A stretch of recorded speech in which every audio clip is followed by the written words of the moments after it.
Welcome to the channel Easy Trick of Computer Science students and as well as those students who learn something new in the computer science field.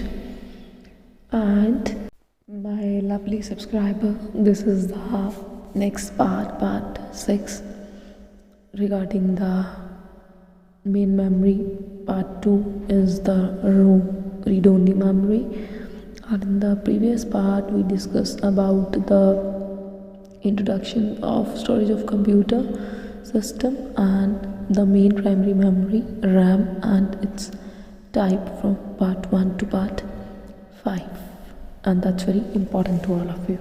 And those who don't see the previous part 1 and 2, that the link available into the description box, you can check it out and enhance your knowledge for the basic facilities of the storage of computer system, because that is very important aspect of the practicals and the similar exams, SSC and bank, and as well as the knowledge for the layman regarding the storage of your computer system is very mandatory and very important to all of you.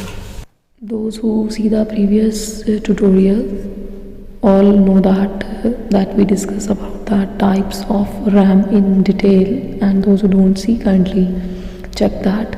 And in this tutorial we learned about the next primary memory, and that is a very important aspect of the operating system, because the operating system always available into the ROM, that is the read-only memory, because operating system is that part that used in the daily life.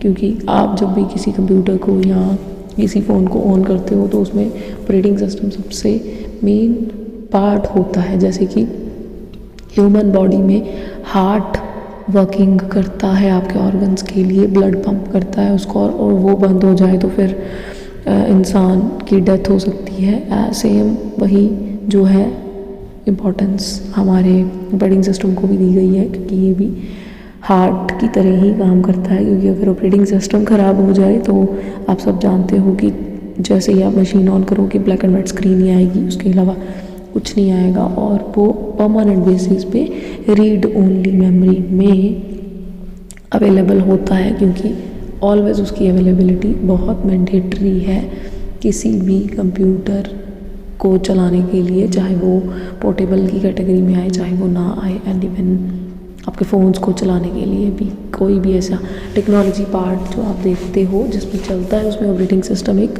Main role रखता है। और kindly video को पूरा देखा कीजिए, tutorial को अच्छी तरह से सुना करोगे तो आपको बीच बीच में क्लू मिलते जाएंगे, जो कि मैं आपके साथ डिस्कस करती हूँ, और पेपर पॉइंट ऑफ व्यू से वो बहुत ज़्यादा हेल्पफुल रहेंगे स्टूडेंट्स हो, या आप अपने लिए भी सीख रहे हो ना, तब भी बहुत हेल्पफुल रहेंगे। और रीड ओनली मेमोरी की बात करते हैं कि एग्जैक्टली अब ये ऑपरेटिंग सिस्टम के साथ कैसे वर्किंग करती है।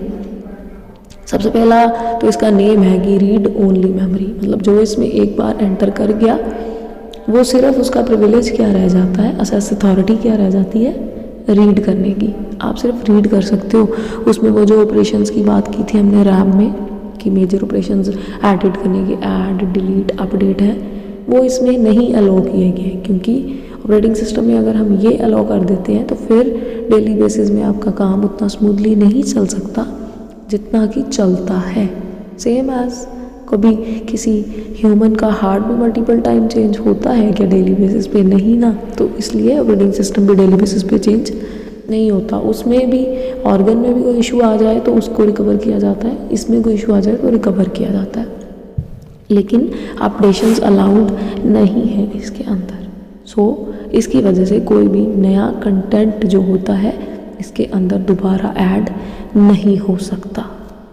एंड मेजर बात एक और है कि इसमें स्टोर क्या होता है। फिर स्टोर जो होती हैं इसके ऊपर इंस्ट्रक्शंस स्टोर होती हैं, जो कि रूटीन में हम उसको यूज़ करते हैं, और नेचर फिर उसकी परमानेंट ही होती है। और ये करती क्या है मेमोरी, ये पूरा का पूरा कंट्रोल करती है जितने भी आपके हार्डवेयर्स लगे होते हैं ना, जैसे कीबोर्ड है, माउस है, आपकी और हार्ड डिस्क लगी हुई है आपके कंप्यूटर के अंदर, और बहुत सारी जैसे कैश मेमोरीज़ हैं, कुछ भी अवेलेबिलिटी है ना, इसने फिर रूटीन टाइप मेमोरी ने हमारी ने कंट्रोल करना है और सुपरवाइज़ करना है कि जैसे ही आप मशीन ऑन करो और सबसे पहले वो सुपरवाइज़ करें उन चीज़ों का बायोस सिस्टम के साथ, जिसको हम कहते हैं बेसिक इनपुट आउटपुट सर्विसेज, उनके साथ वो सारा प्लग इन करके ऑटोमेटिकली कंट्रोल करेगा। और आप लोगों ने देखा होगा जैसे आप कंप्यूटर स्टार्ट करते हो तो एक ब्लैक एंड वाइट स्क्रीन आप लोगों को दिखती है जिसके ऊपर कुछ इंस्ट्रक्शंस लिखी होती हैं, वो हार्डवेयर की इंस्ट्रक्शंस होती हैं।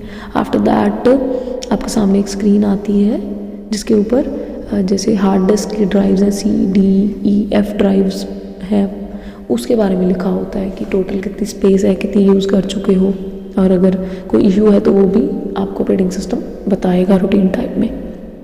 इसी को हम लोग को बोलते हैं BIOS, basic input output system. और अगर आप उसको कर देते हो डिलीट भी, जैसे वहाँ पे आ रहा होता है एक बटन, एंटर प्रेस कर दो, एंटर प्रेस कर देते हो तो उसका मतलब ये नहीं है कि इसने अपना रूटीन सर्विस नहीं करनी है, रूटीन सर्विस तब भी करता है। इशू ये आएगा कि आपने इंस्ट्रक्शन पढ़ी नहीं तो आपको इसके बारे में पता नहीं लगेगा। ये इसकी मेजर इंस्ट्रक्शन है। और उसके बाद आपको जो है वो डेस्कटॉप इशू होता है और फिर आपने जो काम जो करना होता है वो कर सकते हो। सो ये था रोम का introduction part.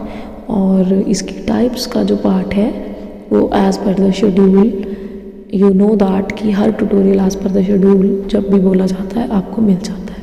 Till then take care, stay safe, stay healthy and thank you.